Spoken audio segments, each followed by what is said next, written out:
Le livre est extrêmement clair, en révélant les figures qui ont été créées. Et c'est de cette manière qu'elles seront exposées ici, avec précision et sans déguisement.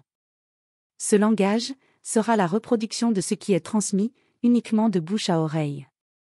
Et lorsque l'on parle de bouche à oreille, on parle de toi à toi-même, jamais de l'extérieur, jamais de l'intérieur, mais du point où l'être s'écoute. L'être est le créateur de lui-même. Par conséquent, il y a l'être qui crée et l'être créé. L'être créé est un daimon de son créateur, une émanation consciente, qui s'engage dans sa propre création, y participant comme extension vivante de l'acte créateur. L'idée d'immortalité, ou de perpétuité, est un reflet de la partie immortelle de l'être lui-même tournée vers lui-même. Et les deux sont le même être.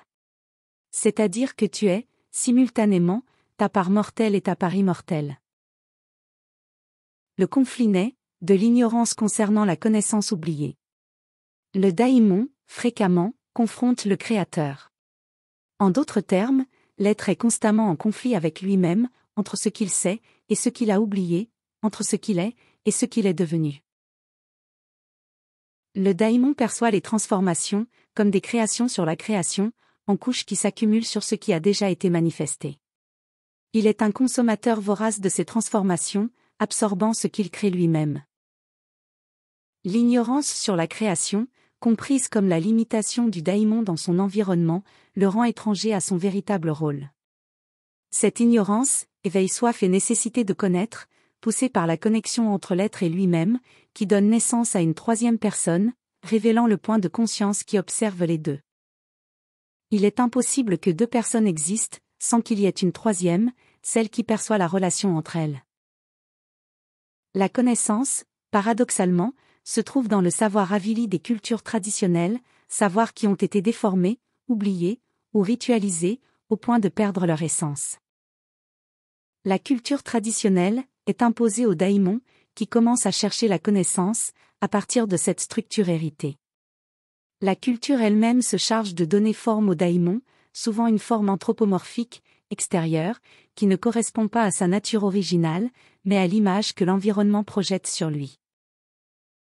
L'être conçoit deux daimons, c'est-à-dire celui qu'il est, son émanation active, et celui qu'il croit exister en dehors de lui, comme une entité séparée. Il est extrêmement difficile pour l'être d'accepter que ce qui a été traduit par « daimon » soit, en réalité, une création de lui-même. Il est tout aussi difficile de se reconnaître comme le personnage central des affrontements décrits dans tant d'œuvres, affrontements idéalisés par des auteurs sérieux et généreux, qui ont narré le drame interne de l'être lui-même. La dualité entre le daimon que l'être est, et le daimon qu'il croit être en dehors de lui, révèle un conflit essentiel, où l'être se confronte à lui-même, mais le fait à travers des images qu'il a lui-même créées, et qu'il a oublié d'avoir créées. Il suffit d'une attention minimale au silence, pour trouver le daimon, celui qui existe seulement dans l'être, et jamais en dehors de lui. Ce que le livre révèle sur le daimon, s'applique également au concept de Dieu. Les dieux et les daimons ne sont pas des entités externes, mais des reflets internes, qui émergent de concepts profondément mal compris. La clé, donc, réside dans l'écoute silencieuse, dans l'attention à ce qui n'est pas dit, où l'être trouve ce qui a toujours été en lui.